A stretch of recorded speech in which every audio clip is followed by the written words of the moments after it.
Prinsip 6 tepat penggunaan pestisida.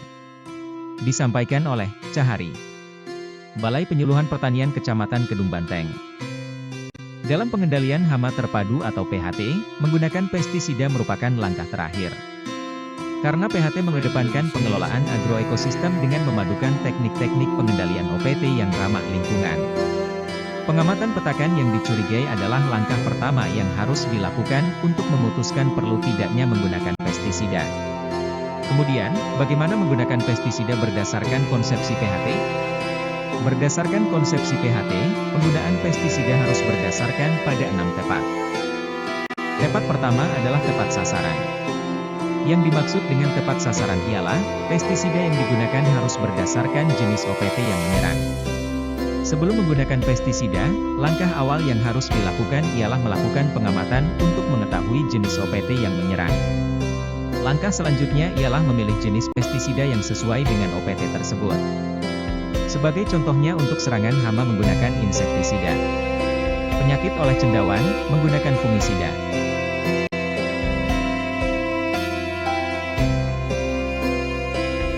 Berikut ini jenis pestisida berdasarkan OPT sasaran secara lengkap. Jika yang menyerang adalah serangga, maka gunakan insektisida. Untuk tungau, gunakan natarisida. Untuk cendawan atau jamur, gunakan fungisida. Untuk bakteri, gunakan bakterisida. Untuk gulma, gunakan herbisida. Untuk tikus, gunakan rodentisida. Siput, gunakan molustisida. Dan nematoda, dapat menggunakan nematisida. Tepat yang kedua, adalah tepat mutu. Yang dimaksud dengan tepat mutu ialah pestisida yang digunakan harus bermutu baik. Untuk itu, agar dipilih pestisida yang terdaftar dan diizinkan oleh Komisi Pestisida. Jangan menggunakan pestisida yang tidak terdaftar, sudah kadaluarsa, rusak, atau yang diduga palsu, karena efikasinya diragukan, dan bahkan dapat mengganggu pertumbuhan tanaman. Sebelum membeli, bacalah etiketnya. Baca nomor izinnya, peruntukannya, kode produksi, dan tanggal produksi. Tepat yang ketiga adalah, tepat jenis.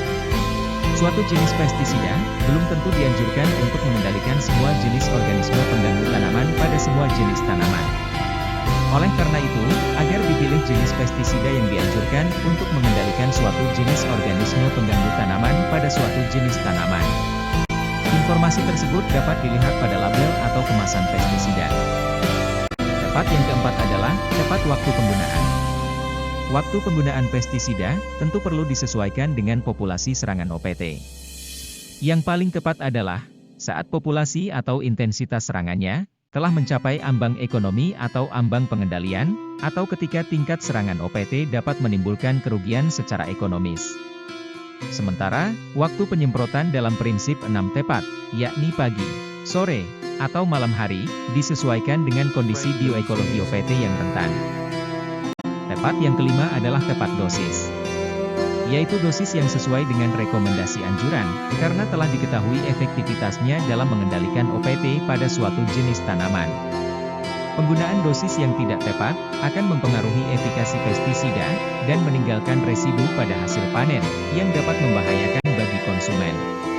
Informasi dosis, atau konsentrasi anjuran untuk setiap jenis OPT pada tanaman tertentu, dapat dilihat pada label, atau kemasan pestisida. Tepat yang terakhir adalah, tepat cara penggunaan. Pada umumnya, penggunaan pestisida diaplikasikan dengan cara disemprotkan. Namun, tidak semua jenis OPT dapat dikendalikan dengan cara disemprot. Pada jenis OPT tertentu dan tanaman tertentu, aplikasi pestisida dapat dilakukan dengan cara percikan, pencelupan, injeksi, penaburan, hembusan, pengocoran, peleburan, fogging, seed treatment, fumigasi, dan lain-lainnya. Informasi tersebut dapat diperoleh dari brosur atau label kemasan pestisida. Yang kedua, keamanan terhadap pekerja yang lain yang berada di sekitar. Pertama, dilarang berada di areal penyemprotan selama berlangsungnya kegiatan penyemprotan pestisida. Kedua, dilarang masuk ke lahan yang telah selesai dilakukan penyemprotan, minimal 1 jam setelah penyemprotan pestisida berlangsung. Berikut ini tampilan pakaian petugas penyemprot yang dianjurkan. Memakai topi, kacamata, masker, jaket tahan air, atau menggunakan mantel. Sarung tangan karet, celana panjang yang tahan air, dan sepatu karet. Dan terakhir, keamanan penggunaan pestisida terhadap lingkungan. Hindari terjadinya kebocoran dari peralatan semprot. Hindari terjadinya tetesan larutan semprot dari daun atau tanaman. Dan, jangan membuang sisa kemasan pestisida secara sembarangan. Bukan praktik yang baik untuk mengubur atau membakar kemasan pestisida. Meskipun beberapa label yang dibuat di masa lalu menyarankannya. Cara yang lebih baik untuk membuang kemasan adalah dengan mendaur ulang. Demikian informasi yang dapat kami sampaikan tentang prinsip 6 tepat penggunaan pestisida. Semoga dapat bermanfaat dan dapat diaplikasikan. Terima kasih dan mohon maaf atas segala kekurangan. Sampai jumpa.